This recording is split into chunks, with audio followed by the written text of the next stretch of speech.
Hello, hello, Facebook land. Welcome to another live version of Making a Marketer. This is episode 34, and we'll chat for a minute. Thank you for those of you listening on the replay, and we'll give it a little bit of time for people to get online. My guest today is Jessica Phillips. Welcome, Jessica. Hey, Megan. So good to see you. You too. I feel like it's been too long. That I know social media marketing world was only like 2 months ago, but it feels like a lifetime.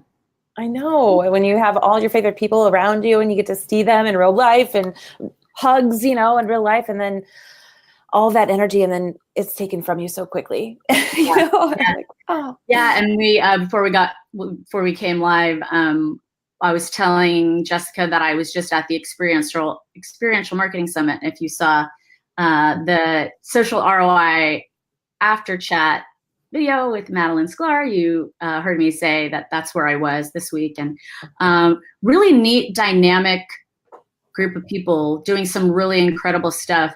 But it's interesting to me because I work in marketing and I work in events, and there were so many people I didn't know.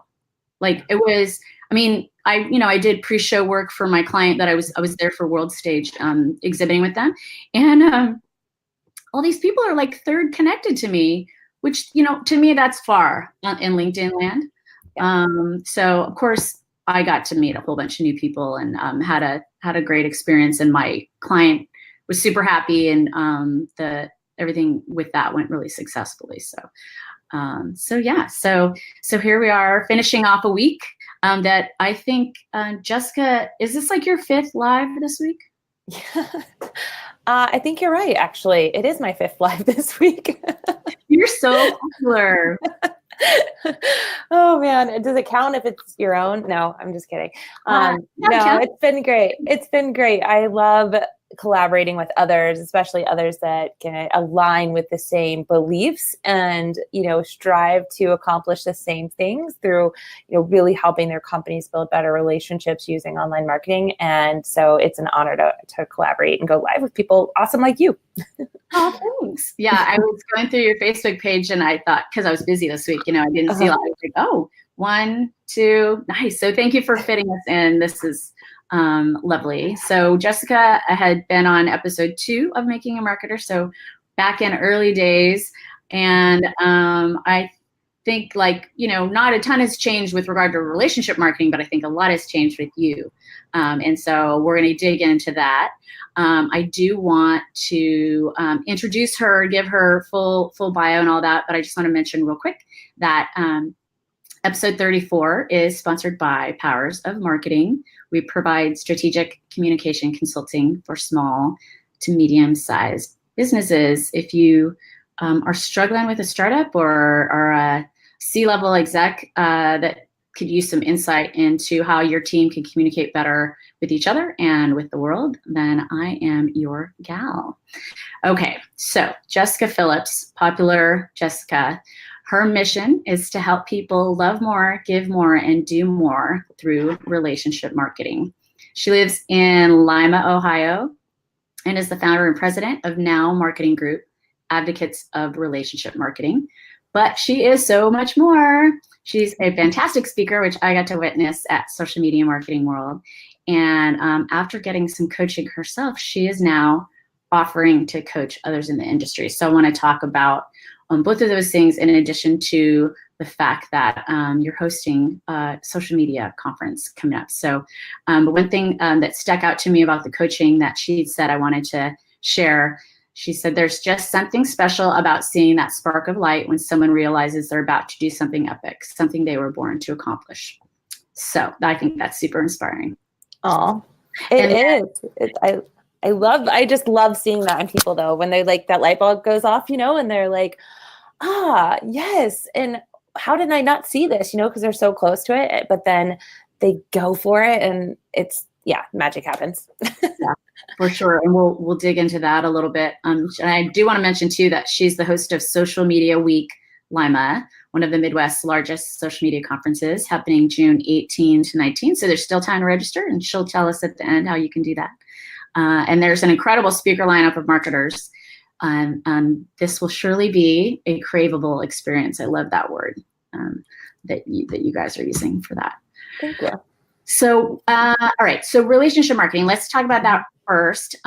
What do you think is this distinction between relationship marketing and like marketing as a whole, or other types of marketing? Sure, absolutely. And I get this question a lot. And I think the big difference is that you're never done when it's considered relationship marketing. Relationship marketing is one that focuses on both keeping the clients that you have today in order to provide a great experience where they are sharing you on, growing your business through word of mouth referrals, as well as focusing on those that you're not even really going to turn into a customer, but they're advocates for you. So I like to say relationship marketing turns your your followers to true fans, your clients to advocates, and your community to collaborators for you. And it's not a funnel, it's a flywheel where you're continuing to grow your brand and build your culture and what you stand for, and you continue to grow outward more into the world, and more people are on that journey to do that with you. And so relationship marketing's never done. I love that. I always used to say that I was a relationship salesperson when I was in sales. And most people get that, but some are like, yeah, I think that's kind of a cop out, putting it that way. Like, you don't have to work really hard if you say that you're a relationship salesperson. But I think it's kind of along the same lines. Like, people know what you do. They probably know what you're selling. Why to be overt about it, I think is silly. And I always felt like, and part of the reason why I was successful in sales is because I never really felt like I was selling.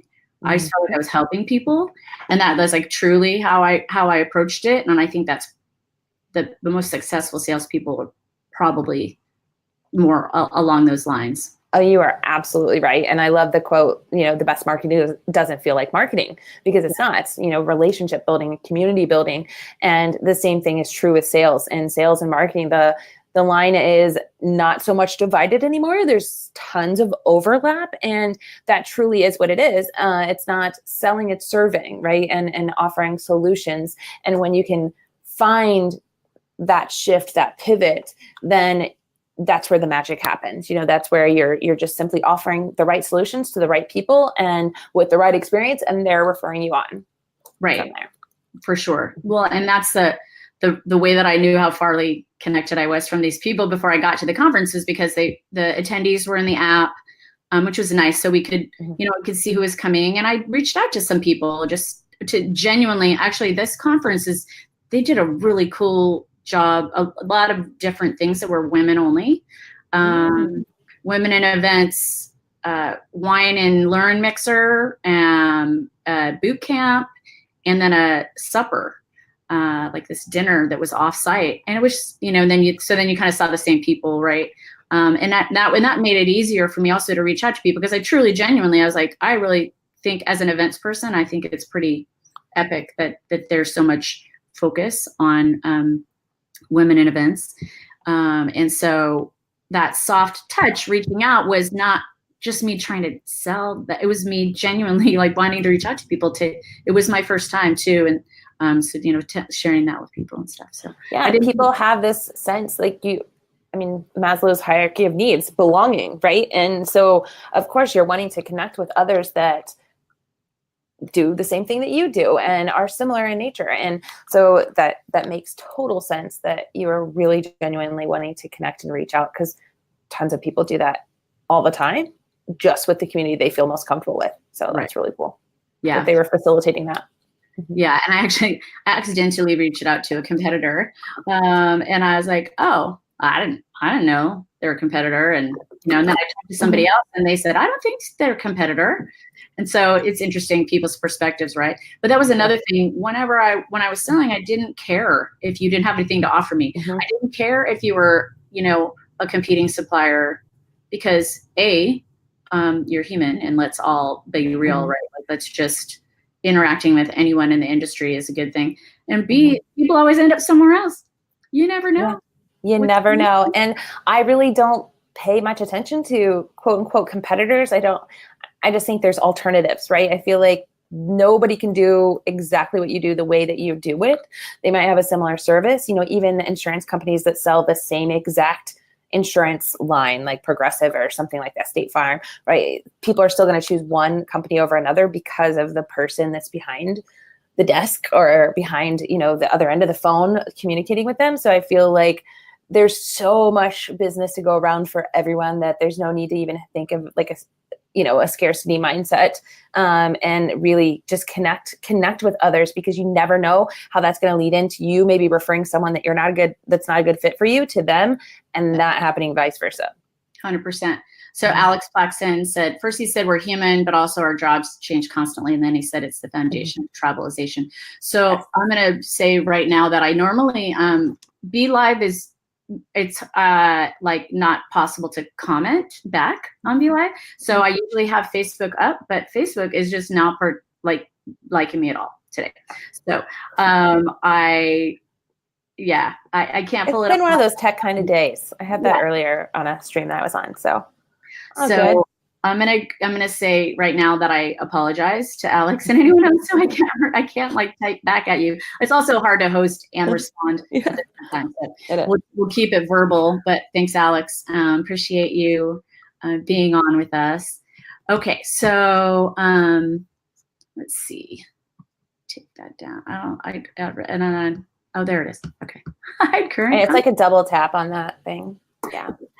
Okay, so and then in terms of relationship marketing, we might have already kind of covered this based on our continuing to talk about it. But how do you recommend people bake in authenticity into their marketing to be more relatable? Oh, bake it in. Really, it's just stop trying so hard and just, doing it. I guess just being you, adding some personality, like having fun with their marketing again, and having fun with just realizing that social media is just social. It's just being social. It's just a conversation that you're having online versus in person, and taking that approach with responding back to comments, right? So if like Alex's comment came up, you're responding back in the way that you would communicate with them versus, trying to overthink it.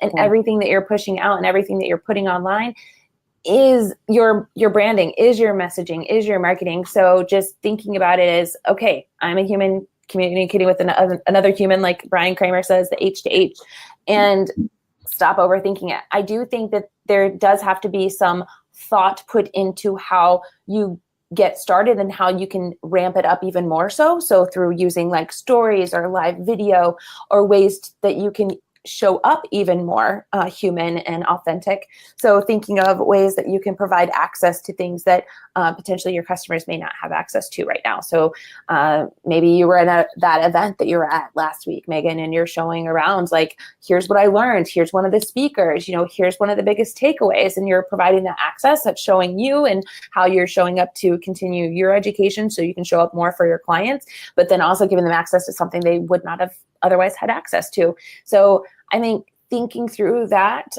process on a daily basis can really help brands really kind of get from behind the logo and really just show the team that's doing the magic and building the relationships at the end of the day, and getting their clients involved as well. I think is a huge win.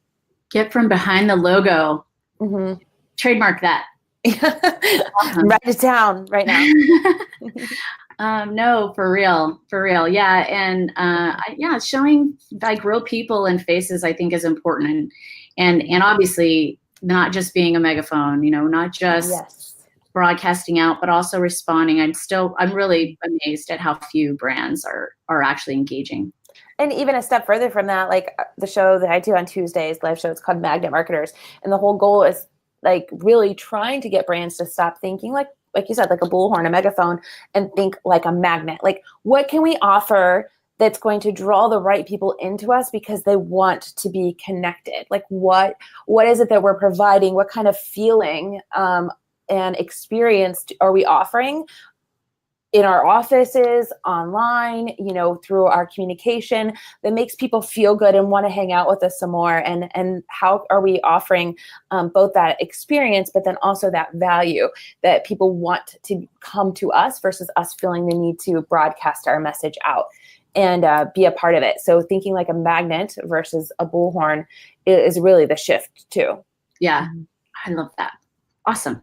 All right, so let's go. I'm going to move on to the coaching. So if you would first briefly tell us about your experience with having a coach, and then what from that sparked you to want to become one? Yeah, great question. So I knew this year that I had some pretty big goals, and I knew in order to do that, like I'd reached where I felt like I could take myself on my own. And I noticed there were several things that kept coming up consistently for me that I just was doing the same thing over and over, right? In the definition of insanity. And I was like, you know what? I want somebody to kick my butt. And I want somebody to help me really reach this next level best for myself. So I actually had attended an event called Unconventional Life in Bali, and was surrounded by so many amazing entrepreneurs that were just doing business different. And I really felt a sense of connection with them. And some of the most successful individuals that I met there all had something in common. I mean, they had many things in common, but one of the things is that they had someone that was holding them responsible too and challenging them to get to that next level best. And they say you're like, the top 5 people or whatever that you hang out with. And I'm like, that's awesome, but I want to even go further. So hearing their stories with working with a coach made me want to hire mine. So Lucas was the name of my coach, and he actually came with me. You met him at Social Media Marketing World. He's amazing. And I had hired him as one of my coaches to really work with me on just inner self-talk and how I'm approaching goals, and really dedication, and really working through just past programming to reprogram yourself. We come with so much baggage and crap and some subconscious, programming that we don't even realize the reasons why we're making one decision over another, and how we, your brain is kind of set to protect yourself. So anytime there's a big scary goal, like your brain kind of shuts down sometimes to protect yourself from it. And I wanted to get past that and really start challenging myself and my beliefs about what I could accomplish. And I knew that I had to get a professional to really help me to get past that, because I was not breaking through that last layer that I really wanted to on my own. So decided to hire him in December, and it was amazing. Like just how much, one, crap that was there that I needed to get over. And two, the difference when somebody's holding you accountable each week and really checking in with you, and not, listen to your BS either, that would hold you accountable, how much you can get accomplished, and just showing up for yourself too, I think it is huge. So I had a great experience with Lucas. I'm still working with him. Actually, we're going to be launching something together and the end of the month, and super pumped for that, collaborative coaching. And so, yeah, it was one of the best. I would challenge to say the best thing I've done for myself and the business. Even though it was working on inner stuff, it had a ripple effect into all areas of my life. Right. Well, and I could see that being the boss, right? Being the CEO of your company. There's either have to find other CEOs and in an organization like that, so you can commiserate with them on certain things, but also just when that it's you to the personal side. So that's exciting. Okay. So and it's hard to find those people, honestly. Like everybody's busy, right? And as a mom too, I have 3 little kids, and I'm running them everywhere. And you deal with a lot, and you don't always have the people to talk to about situations or get advice on, or, take time for yourself and give yourself permission to do that. So I think that's another important piece too, is just setting up your mindset to handle all the stresses and everything else that's coming in on a daily basis, and still be able to make really good judgment calls. Right. Okay. So then what was the flip that triggered you to do it, to become a coach? So good question as well. So I think I've always kind of been a coach with my clients. Like I start working with them, and I have phenomenal relationships with my clients, which I love. And each month when we're having our calls, we're talking about their marketing and areas of business and just culture and everything overall. And I'm always like helping and giving, trainings and support and things like that. However, then I noticed like people would be calling even outside of those calls to ask me one-off questions on other areas, right? So I feel like, one, it's because of a good relationship, but two, just having someone else there again to hold you accountable. So I decided, like, I don't know that it was always my intention, but I just could not shake this feeling. Like, it was like, you need to put yourself out there and help people kind of do what you do through relationship marketing and do the same thing for them. And it's going to look a lot different. So I was selling coaching packages for the business side, working with companies and training their teams and just training their teams like on inbound marketing processes and certain things, but not to the level that I wanted to take this. I wanted this to be a one-on-one, like, Megan, if you're looking for something, I'm only working with you in a very intimate capacity and check-ins weekly, and also put you with a group of 5 others, up to 5 others that are like-minded, have similar goals, that we could also have a core unit to hold space for one another's goals and bounce ideas off of.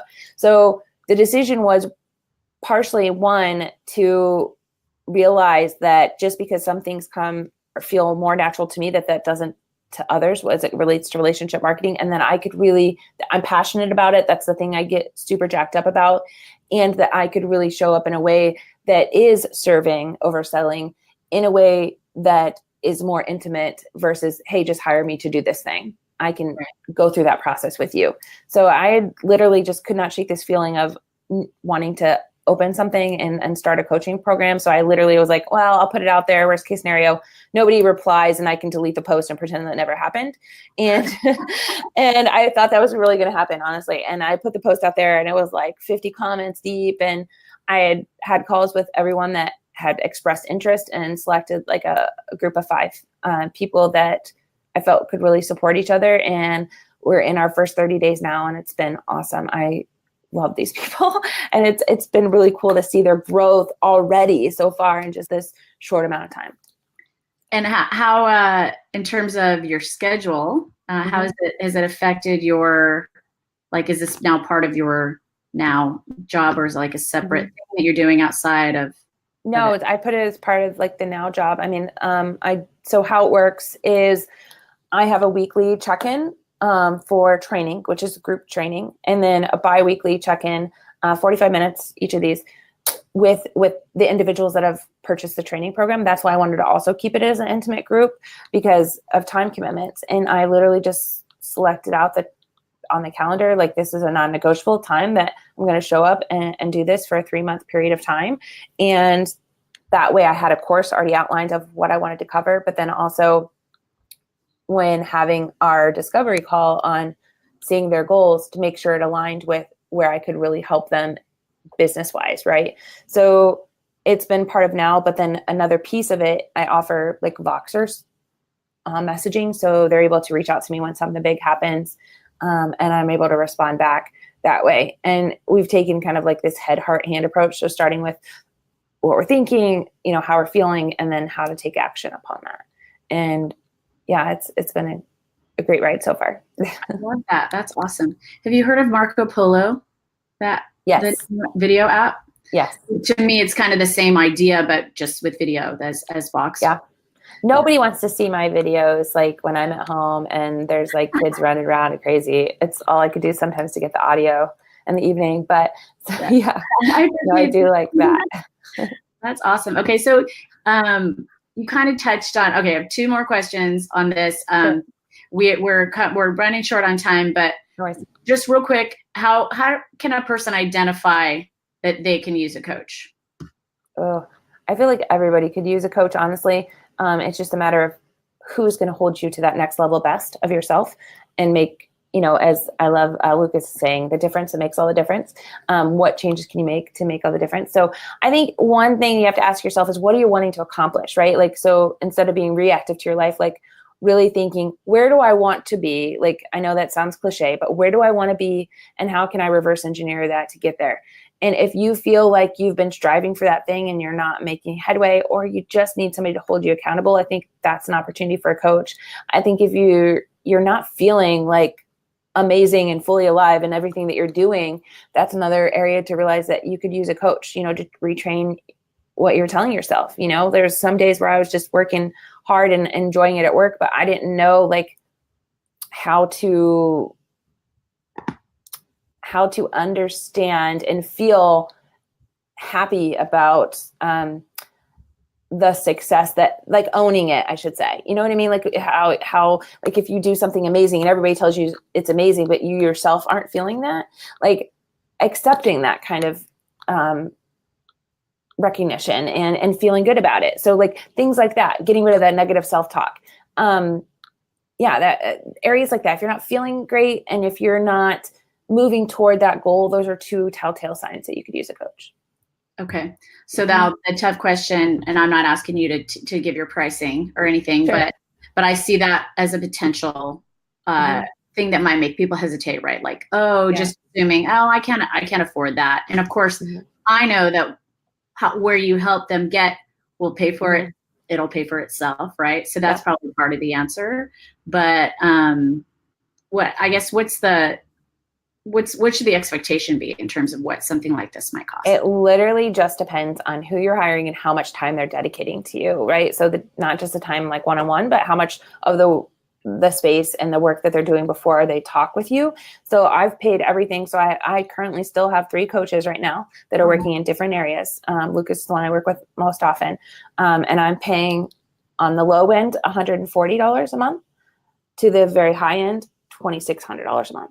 So completely different things that they're offering. So it just depends. I would say an average expectation for a business coach that is going to do like a weekly kind of thing is probably around $2,500, on average a month.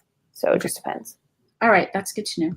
Yeah. I mean, I know I could probably use coaching, but I enjoy doing the work, and I'm just cruising along. I don't really have an end goal I'm trying to get to. So I think once I get to that point, I think in part because I struggled a lot the last year and a half. And so now that I'm finally back on track, I can maybe take a breath this summer and then maybe figure out, okay, what's the ultimate, what do I want to do? And I should clarify too who the person is, because honestly, in my big coaching that I do with Jules Schroeder, and she's got some high level heavy hitters that are in my group with me, the other 5.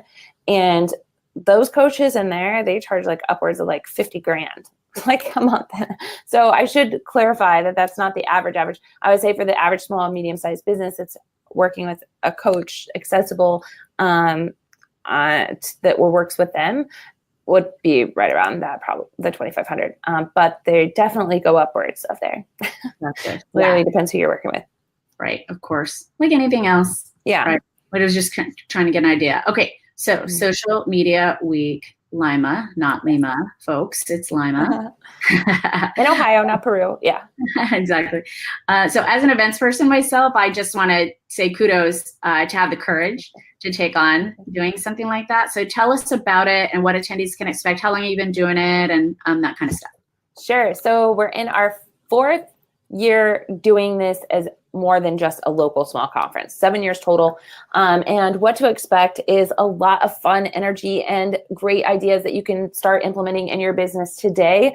Each year we have a theme to the event. This year's theme is craveable. So how can you create an irresistible brand? Think episodic, think your customers and clients wanting to come back and getting more and more from you, drawing them in like a magnet. So we, again, work through that head, heart, hand approach. How can you speaking to create emotion? How can you create your next great idea that's going to draw the people in, and then how do you execute upon that thing? So we have 28 speakers in 2 days, which is crazy.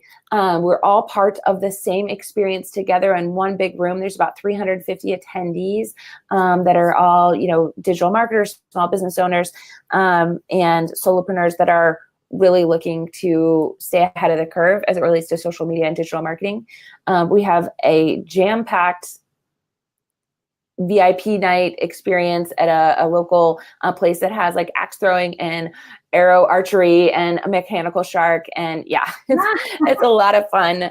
Sociallima.com is where you get the info, and you will see the lineup of the 28 amazing speakers like Brian Kramer, Brian Fanzo, Chris Strub, Mia Voss, Christine Rittman, Addison Zhang, Bella Vasta, Amanda Noble, or Kelly Noble, Marabella, Amanda Robinson. The list goes on and on. There's amazing heavy hitter, really cool people there that are there to help you not only on the stage, but off the stage, where it's just one big family where we all create relationships from there. Yeah, I already have FOMO. It hasn't even started yet. I can't be there, so I'm bummed. Excited about that. That's amazing for one stage. To have that many speakers over 2 days on one stage is incredible. And then that you have that energy, like everyone has, it's a keynote and all of that, and that's always cool. Like, and then everyone breaks off in a room. So this kind of environment, I think, is really special. So good job. Thank you. I'm excited. Awesome. Okay, so we are at time, and I want to be conscious of your time. I know you have a family to get home to. It's time for the weekend, right? Dance recital. She's there now. So practice, and then tomorrow's the big reveal. So yeah. Exciting. Okay, and then tell our viewers and listeners how they can reach out to you in any capacity you want them to find you. Absolutely. You can find all my social handles at jessicaphillips.com, and Jessica is spelled with a K, Jessika, Phillips.com. And then if you are interested any more about the conference, you go to sociallima.com, and that's hosted by Now Marketing Group, which is nowmarketinggroup.com. Excellent. Well, I want to thank our viewers. We didn't have a ton live, but that's okay, because I know it's Friday afternoon and everyone's getting the weekend going. But I know everyone would love the replay, and of course, it'll be on the podcast. The Making a Marketer podcast can be found on almost every platform. Most recently, we got added to Spotify. So we love, and I never asked this, but if you listen on iTunes, if you do us a favor and subscribe, rate, and review us, that would be fantastic. I always send people to our blog to find it, but clearly iTunes is like the number one easiest when you're on the go and all that kind of good stuff. So I want to thank everyone who listened on the replay, and I can't thank you enough, Jessica, for making time for us this week. You are such a giver, and and now that I know how many other shows you had this week, I appreciate it even more. With my gosh, or whatever that I gave you. Anytime I have an excuse to hang with the Megan Powers, I will be there. You're so sweet. For sure. Oh, and Tony, there's Tony. Tony says, "Have a great weekend, ladies." I've seen him on about all the shows too. So. Yeah. Thanks, Tony. You have a good one. All right, so this has been episode 34 of Making a Marketer, and we will catch you next time.